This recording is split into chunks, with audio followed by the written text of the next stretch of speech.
The captain of a commercial ship does not care about theory. He cares about range, speed, radio traffic, and whether the men approaching him believe they are being watched by a stronger system than the one they serve. That is the image I want you to start with. Not the speeches, not the slogans about sovereignty.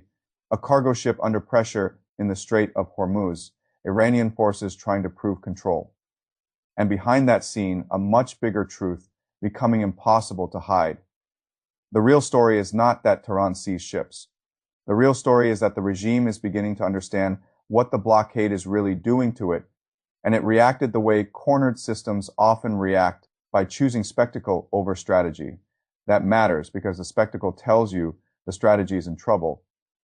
When Trump extended the ceasefire indefinitely, a lot of people read that as delay. I think Tehran read it as compression. The bombs did not restart immediately, but the economic chokehold did not relax either. That is a terrible combination for a regime like the Islamic Republic. War can be narrated. Siege is harder. War lets you rally people against an enemy. Siege makes your own ministries, commanders, procurement networks, and political factions ask who is still getting paid and who is not. That is a far more dangerous question. The Islamic Revolutionary Guard Corps can thrive in chaos as long as chaos still pays. It can justify extraordinary power as long as money continues moving through the pipelines that sustain the regime's internal coalition. It can shout about resistance when there is still enough cash, smuggling, movement, and patronage to keep the machine loyal. But once the blockade starts converting every day into lost revenue, the psychology changes. Suddenly, the issue is no longer just honor or deterrence. It becomes payroll, supply, rank, influence, and survival inside the regime itself. That is why I think the ship's seizures should be read as confession. Tehran needed to project that Hormuz was still its domain, that the IRGC could still set the rules, that no extension of a ceasefire and no American blockade would reduce the regime to waiting. So it seized ships, it talked loudly, it declared control, it tried to turn a financial problem into a sovereignty story. But the problem with that move is that it reveals exactly what Tehran cannot afford to admit. If the regime were genuinely comfortable with the trajectory of events, it would not need to perform control this aggressively. If the blockade were merely annoying, it would not describe it as something equivalent to bombardment. If the economic losses were manageable, it would not lunge for a maritime incident the moment the ceasefire extension was announced. What you are seeing is not calm leverage. You are seeing a revenue crisis trying to cosplay as strategic confidence. That is what makes this moment dangerous, because once a regime crosses into that zone, it starts doing things that look forceful but are actually diagnostic. Each move tells you what hurts. Each outburst maps the pressure points. Each seizure says, here is the one area where we still believe visible action can temporarily cover the sound of something cracking underneath. In that sense, Hormuz is no longer just a choke point. It is an X-ray. It shows you the inside of the regime. And what that X-ray currently shows is not unity. It shows a government trying to preserve the image of control while the material basis of control is being attacked more effectively than many people expected. The regime can denounce, it can posture, it can drag ships toward its ports and fill state media with claims about red lines. But none of that changes the underlying arithmetic. If exports stall, imports strain, and maritime traffic becomes riskier and more costly, then the system supporting the IRGC's power begins to narrow. That narrowing is what frightens Tehran. This is why the comparison to bombardment matters so much. When regime voices say the blockade is no different from bombing, they are telling you something incredibly valuable. They are telling you that economic interruption is no longer a secondary pressure. It is being experienced as strategic damage at the core of the state. That means Washington has found a method that hurts the machine without having to restart the entire war instantly. And that is precisely why the extension of the ceasefire was so uncomfortable for Tehran. It removed the regime's favorite excuse. The regime knows how to live inside open conflict. It knows how to mobilize rhetoric, spread responsibility, and blur failure under the language of wartime sacrifice. it is much less comfortable when the battlefield shifts into endurance, cash flow, and institutional cohesion. Then the pressure becomes internal. Then commanders ask different questions. Then factions stop asking how to resist the enemy and start asking who inside the system made the last bad decision.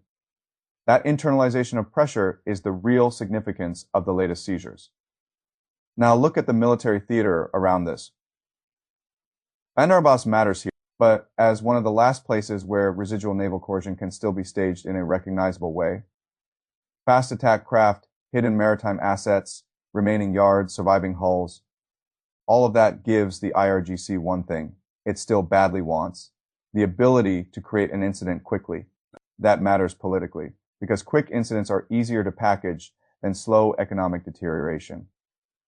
A seized ship gives you video, a drying cash stream gives you panicked meetings.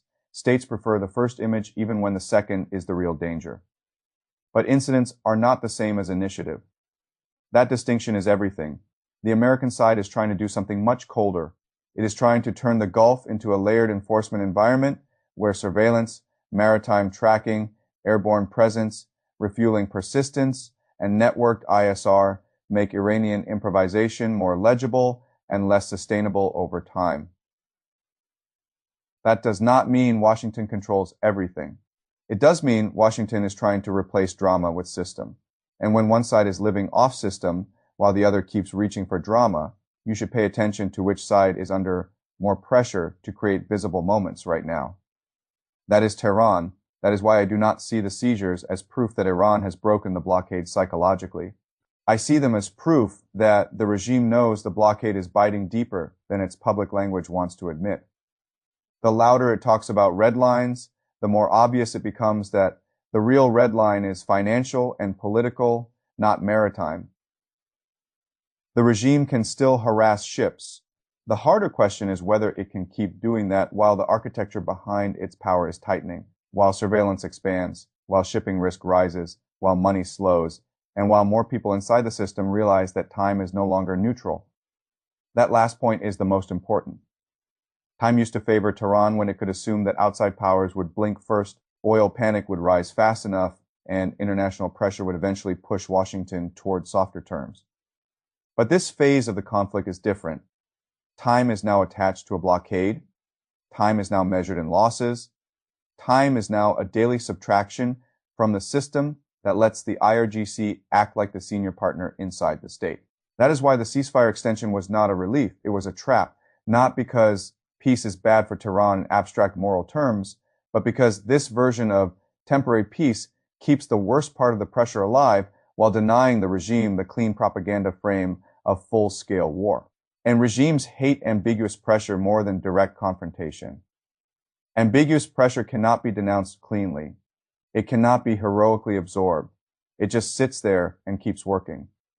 That is what makes this current stage so dangerous. Iran can keep seizing ships. It can keep escalating at the edges. It can keep making noise in Hormuz, but every such action risks proving the opposite of what the regime wants to prove. Instead of showing control, it may keep showing how badly Tehran wrote to believe it still controls events that are increasingly being shaped by economics, surveillance, and time. That is why I would not read these seizures as the beginning of renewed Iranian strength. I would read them as a warning that the regime feels the pressure landing exactly where it did not want it to land. Inside the machine, inside the revenue spine, inside the internal coalition that only looks ideological from a distance. Up close, power like this always depends on flow of money, flow of favors, flow of access, flow of fear. Disrupt that flow long enough, and even a regime that shouts constantly about control starts making desperate moves to prove to itself that it still has some. That is what this looked like. Not confidence, not recovery. A stressed regime grabbing a visible symbol because the invisible losses are starting to matter more. And once a regime reaches that stage, it is usually much closer to making mistakes than it is to regaining mastery.